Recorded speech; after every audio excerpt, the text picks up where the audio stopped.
Hello everyone, welcome back to the IELTS vocabulary series by Tracks.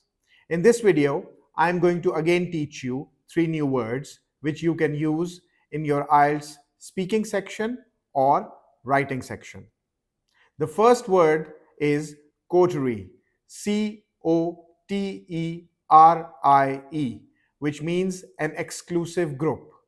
I'll construct a sentence for you for better understanding of this new word. The sentence is Sam's coterie consisted of fellow Arab music lovers. The second word for today is travesty, Travesty, which means absurd imitation. I'll construct a sentence for you for better comprehension of this word. Her lawyer demanded an appeal, calling the jury's decision a travesty of justice. The third and the last word for today is excoriate, which means criticize harshly. The sentence in which you can use excoriate is, for example, this sentence.